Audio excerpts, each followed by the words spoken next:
நீ வீடியோ கால்ல குழந்தை மாதிரி இருக்க, ஆனா நேர்ல பார்க்கும்போது பெரிய ஆள் மாதிரி இருக்கியே. 18 வயசாயிடுச்சு எனக்கு.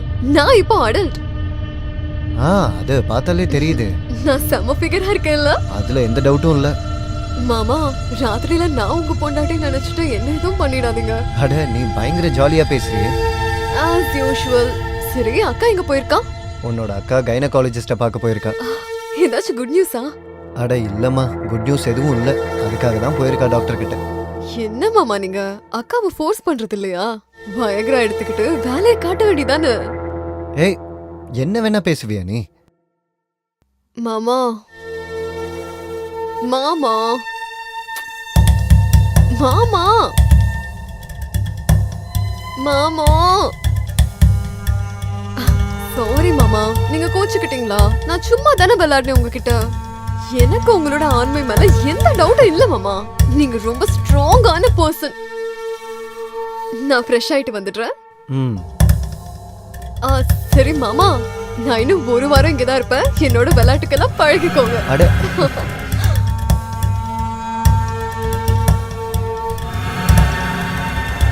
பைத்தியக்காரியா இருக்கா.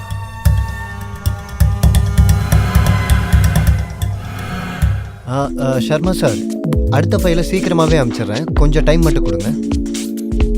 அட நான் என்ன சொல்றேன்னா மாமா, ஒரு நிமிஷம் இரு. பாருங்க ஷர்மா சார், என்னோட ஒய்ஃபோட தங்கச்சி வந்திருக்கா. நான் உங்ககிட்ட அப்புறம் பேசுறேன், சரிங்களா? சொல்லு. இந்த டெஸ்ட் பேசினால எதுவுமே நடக்க போறது இல்ல. நான் சொல்றத கேளுங்க. நீங்க திரும்பவும் ஒரு வாரத்துக்கு ஹனிமூன் போயிட்டு வாங்க. அப்புறம் பாருங்க. ஆமா ஆமா, உன்ன மாதிரியே ஒரு 4-5 பேர் ஆகணும்ல. இந்த கைனகாலஜிஸ்ட்லாம் இருக்காங்கல்ல, அவங்க எல்லாம் கிளினிக்க மூடிட வேண்டியதுதான். அப்புறம் டூரிஸ்ட் ஹோட்டல்ஸ் எல்லாமே ஓபன் ஆயிடும்ல. சரியா சொன்னப்போ. சரி, ஒரு விஷயம் சொல்லு. உன்னோட காலேஜ்லாம் எப்படி போய்கிட்டு இருக்கு? நல்லா தான் போயிட்டு இருக்கு. உனக்கு பாய் ஃப்ரெண்ட் யாரா இருக்காங்களா? இல்ல. I don't believe it. உனக்கு உண்மையாலுமே பாய் ஃப்ரெண்ட் இல்லையா? நிஜமாதான் மாமா, நான் எதிர்பார்க்கிற மாதிரி யாருமே இல்ல. அப்படி எந்த மாதிரி பையனை தான் நீ எதிர்பார்த்துட்டு இருக்க? உங்கள மாதிரி. அட மாமா பார்த்து. அது மட்டும் இல்லாம நீங்க முதல் முறையா எங்க அக்காவை பார்க்க வரும்போது என் மனசுக்குள்ள என்ன தோணிட்டு இருந்துச்சுன்னா, அக்காவுக்கு பதிலா நான் உங்களை கல்யாணம் பண்ணலாம்னு நினைச்சேன். இதை மட்டும் அப்பவே சொல்லியிருந்தேன்னா உன்னையே கல்யாணம் பண்ணியிருந்திருப்பேன். நிஜமா? நிஜமாதான், சத்தியமாதான். அப்படி இப்பயும் சான்ஸ் இருக்குல்ல? எதுக்கு? என்ன கல்யாணம் பண்றதுக்கு. அப்பனா நீ என்ன சொல்ல வரேன்னா, நான் உங்க அக்காவுக்கு டைவர்ஸ் கொடுக்கணும்? அட இல்ல இல்ல, அக்கா உங்க ஒய்ஃபாவே இருக்கட்டும். என்ன சீக்கிரட்டா உங்களோட ஒய்ஃபா வச்சுக்கோங்க. இந்த சீக்ரெட் பொண்டாட்டினா என்னது? கல்யாணம் பண்ணாம வச்சுக்கிறது தான். இது ரொம்ப கேவலமான ஒரு ஐடியா. எப்படி? இது மட்டும் உங்க அக்காவுக்கு தெரிஞ்சதுன்னா மச்சனிச்சும் இருக்க மாட்டா, பொண்டாட்டியும் இருக்க மாட்டா. புரியுதா உனக்கு?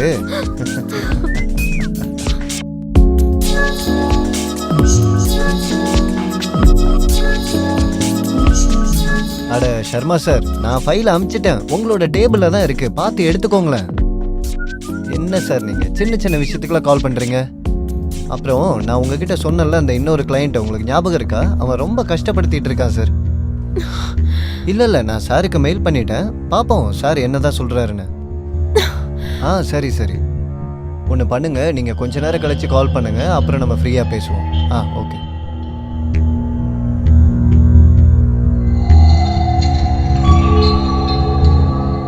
வந்துட்டியா? சரி, டாக்டர் என்ன சொன்னாங்க உனக்கு? ஒன்றும் இல்லை, கொஞ்சம் டெஸ்ட் பண்ணியிருக்காங்க. ரிப்போர்ட்ஸ் வந்ததுக்கு அப்புறம் தான் ட்ரீட்மெண்ட் ஆரம்பிப்பாங்க. சரி. உள்ள யார் இருக்கா? உன்னோட தங்கச்சி. யார்? அமிர்தாவா? வேற யாரு? திடீர்னு? நான் எல்லா இடத்துலயும் திடீர்னு தான் வருவேன்க்கா. அம்மு, அம்மா ஒன்னும் சொல்லல? அம்மாக்கு தெரியாதுக்கா. நான் இப்பவே அம்மாக்கு ஃபோன் பண்ணி உன் கூட தான் இருக்கேன்னு சொல்லிடுறேன். அம்மு, இப்படி சொல்லாம வீட்ல இருந்தெல்லாம் வரக்கூடாது. நீ பெரிய பொண்ணாயிட்ட. இப்போ வெளியில எல்லாரும் நல்லவங்க எல்லாம் இருக்க மாட்டாங்க. ஆரம்பிச்சிட்டியா? உனக்கு அம்மாவே எவ்வளவு பரவாயில்லக்கா. மாமா, நீங்க இப்படி ஒரு கிழவிய போய் கல்யாணம் பண்ணிட்டீங்களே, என்ன கல்யாணம் பண்ணிருக்கலாம்ல? அட நீ ஓகேன்னு மட்டும் சொல்லு. வக்கீல கூப்பிட்டு இப்பவே உங்க அக்காவுக்கு நான் டைவர்ஸ் கொடுத்துட்றேன்.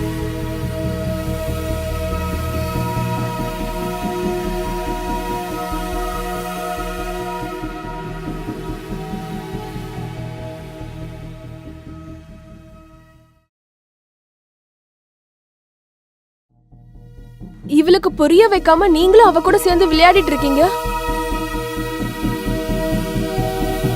அட இப்ப எதுக்கு நீ கோவிச்சுக்கிற? அவ சின்ன பொண்ணு, கொஞ்ச நாள் எல்லாத்தையும் புரிஞ்சுப்பா. இப்பதானே அவ காலேஜ் போய்கிட்டு இருக்கா, நம்ம கொஞ்சமாவது அவளுக்கு ஃப்ரீடம் கொடுக்கணும்ல. நான் வீட்ல இல்லாத நேரம் நீ உன் இஷ்டப்படி நடந்துகிட்டு இருக்கியா? உன்னை யாரும் நிறுத்தவும் மாட்றாங்க, எதுவும் சொல்லவும் மாட்றாங்க. நீ உன் இஷ்டப்படி ஃப்ரீயா இருக்க. அக்கா, நான் உனக்காக லஸ்ஸி பண்ணி வச்சிருக்கேன்.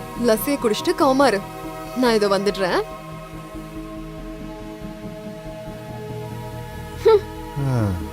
அட உன் தங்கச்சி தானடி, நீயாவது புரிஞ்சுக்கோ. ஐயோ மேடம் சாரி, நான் போய் பாத்திரத்தெல்லாம் விளக்கிடுறேன்.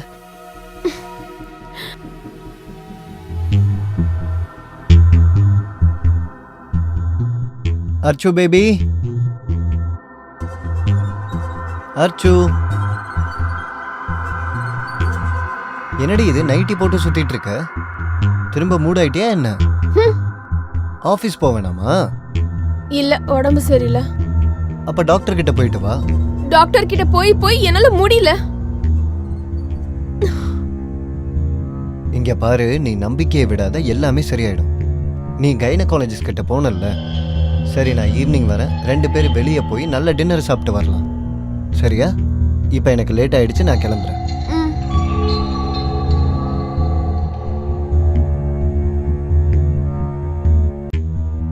சரி, உடம்ப பார்த்துக்கோ. பாய், நான் கிளம்புறேன்.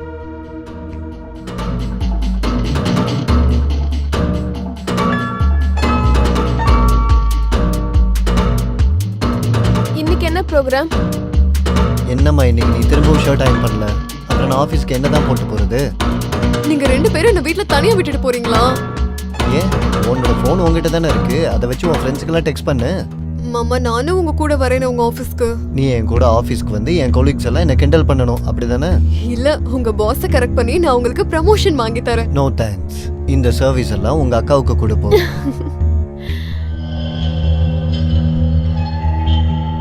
Hello hello hello. ஹா, என்ன ரிப்போர்ட் வந்திருக்கு? எல்லாம் ஓகே தானே? சரி, நான் என் ஹஸ்பண்ட் கிட்ட பேசிட்டு உங்ககிட்ட என்னன்னு சீக்கிரமா சொல்றேன். தேங்க்யூ.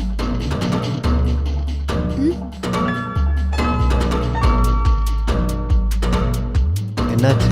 டாக்டர் தான் ஃபோன் பண்ணாங்க. என்னோட யூட்ரஸ்ல எக் ஃபார்மேஷன்ல பிரச்சனையா, ஒரு சின்னதா ஆபரேஷன் பண்ணணும்னு சொன்னாங்க. 2-3 நாள் ஹாஸ்பிட்டல்ல இருக்கிற மாதிரி இருக்கும்னு சரி, சொன்னாங்க. ஆபரேஷன் எப்போ பண்ணணும்னு சொல்றாங்க? சீக்கிரமாவே. அப்போ ஒன்று பண்ணலாம், நீ நாளைக்கே டாக்டர் கிட்ட போய் அப்பாயின்மெண்ட்டை வாங்கிடு. நாளைக்கே கூட ஆபரேஷனை வச்சுக்கலாம். 2-3 நாள் நானே மேனேஜ் பண்ணிக்கிறேன்.